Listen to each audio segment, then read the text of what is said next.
Oh, wow! It's not even broke.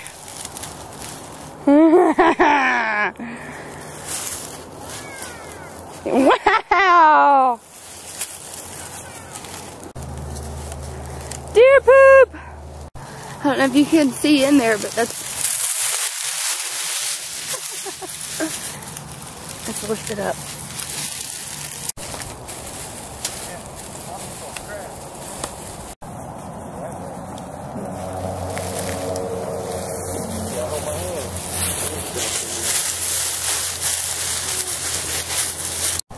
So this is pretty cool. This end of a tree that fell down. It's small.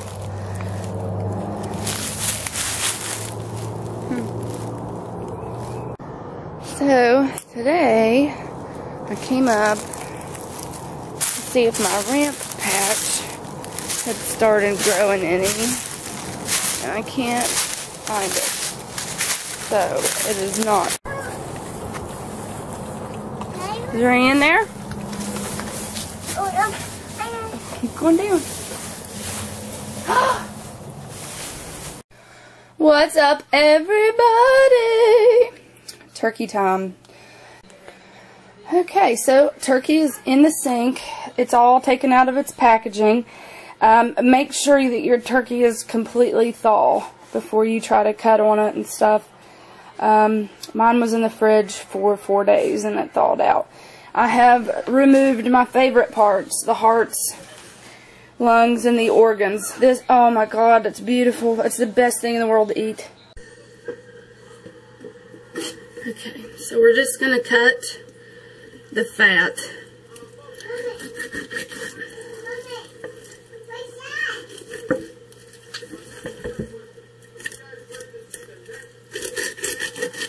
Because I'm going to use this. I'm going to put that in the jar. You don't have to spend all day cutting it up off the fat either. You don't want a whole bunch of it. You're not going to put a whole bunch. Just big old slabs of fat. Go ahead and cut them off. Because we're just, you know.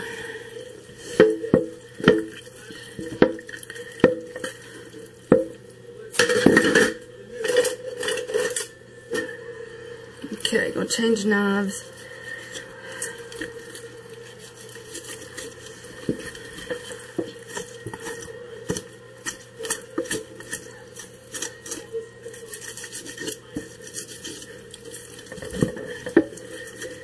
Make sure you've washed your hands good.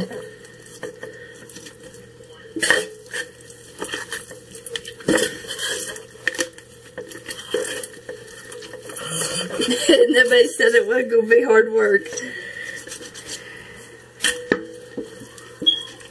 See, all that, I'm just going to go ahead and cut it right off.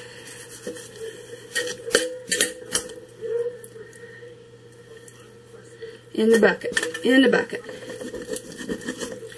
Follow that line. I mean, I'm not fancy about it. I'm not Gordon Ramsay. Just cut the crap off. Cut the meat off. You know, now deer meat I can do I'm pretty classy with my deer meat. Turkey though, and it's still cold. Just, you know, you just cut the meat off.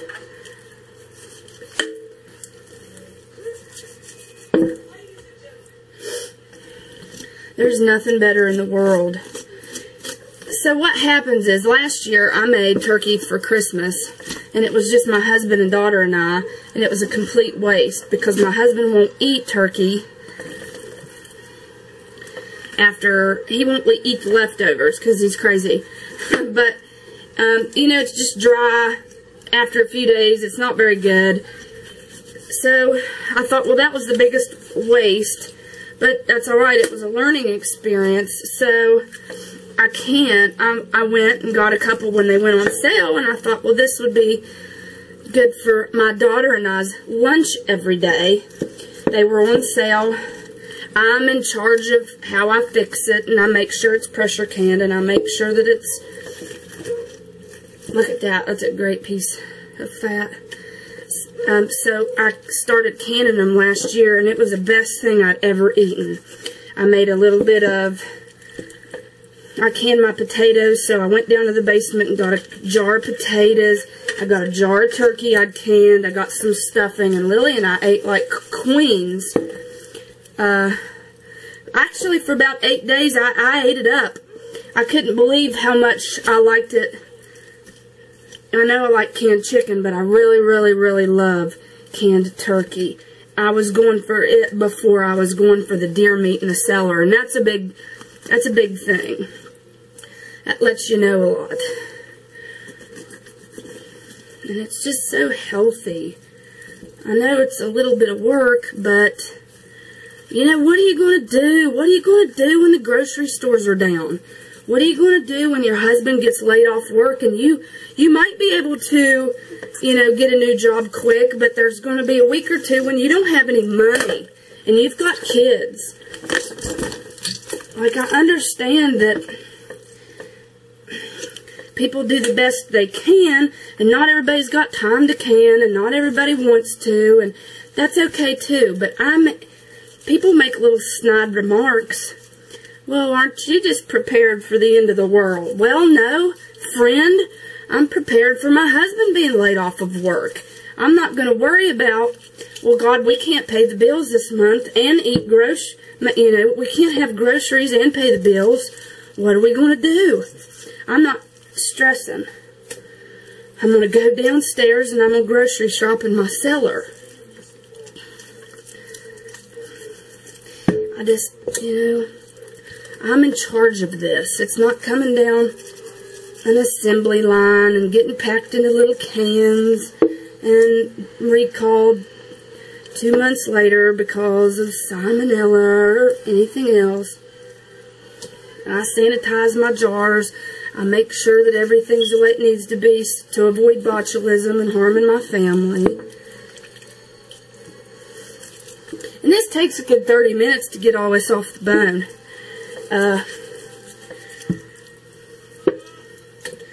I just love it. I love it. And I have got the heart and liver and stuff, the innards cooking over on the stove, and I can't see straight. That's how hungry it's making me. Okay, so I actually got 2 hearts in my package, which is another good example of assembly line things. Which, I'm not complaining because I love the heart the best. Lily stole the other half of my other heart, so.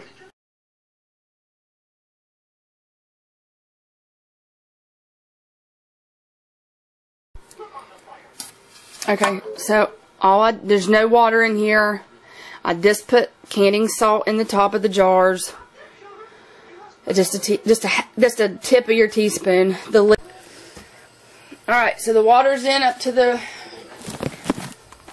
line I showed you right there. Now we're going to put the lid on. Alright, this is about what we're looking for. You can see it, it's steaming. Alright, steaming pretty good. So we're going to go ahead and cover it with our gauge, our weight. And that's going to cause this little birdie to sing.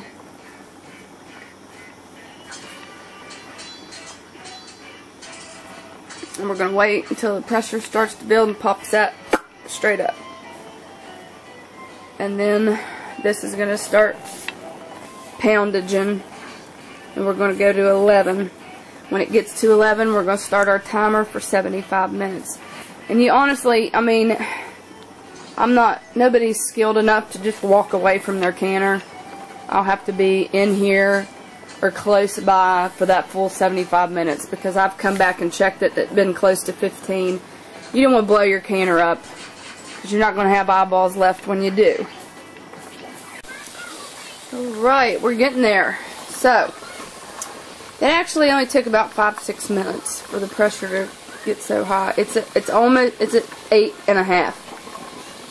So 10, 11. When it gets to 11, I'm going to start now taking the heat down because it's on full blast boil, right? Still to this minute, it's still boiling hard. So I'm going to take it down just to start adjusting your heats. I know I just told you what I was going to do when it got to 11, but I'm just showing you it's at 11. So 75 minutes has been set on my phone to go off. And I have to stand here and adjust the heat for probably 5 straight minutes so that it doesn't get over into the danger sides. Alright, while I wait for the pressure to get to 11 pounds, this is Out of the Garden beets with some cloves, some cinnamon. Oh my god. Ugh. Okay, so it's set for about 30-45 minutes. Done. And how I can tell it's done is that's down instead of up. No steam. No steam, no steam, no steam. Okay, so. Doop, doop, doop, doop. Oh, right. This part always makes me hold my breath. And we're going to come straight back with it. Straight back.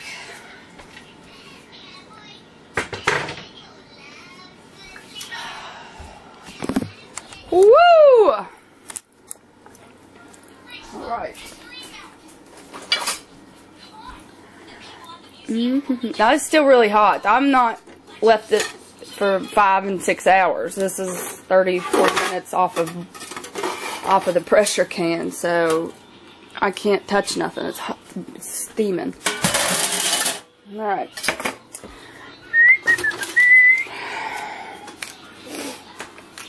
Tools. Okay, we're gonna pray that none bust, because I have had old jars just shatter when they hit. You really should leave them in your canner until the water is cool, everything's cooled down. That way you don't take a chance of busting any jars. Alright, since I showed you how to can it, I figure I might as well show you how to make gravy out of it.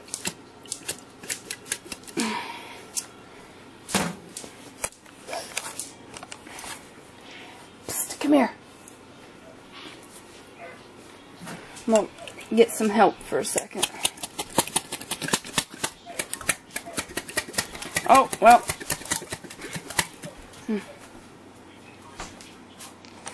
Yeah.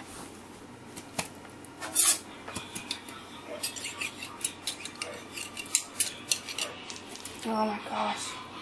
It smells so good. Okay, thanks. Alright. So you're just going to go ahead and put your gravy and juice in your frying pan, your saucepan. And kind of just get it just warmed up again. Some salt.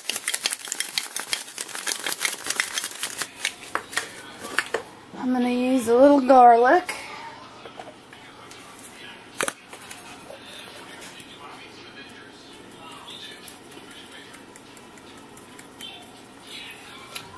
Alright.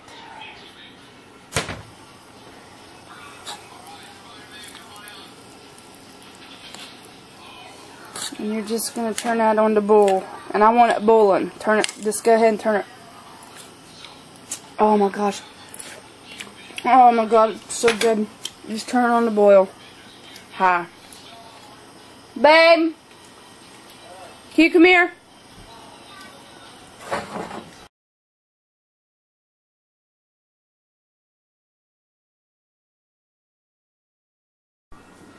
Okay, turkey gravy, mashed potatoes, and a biscuit.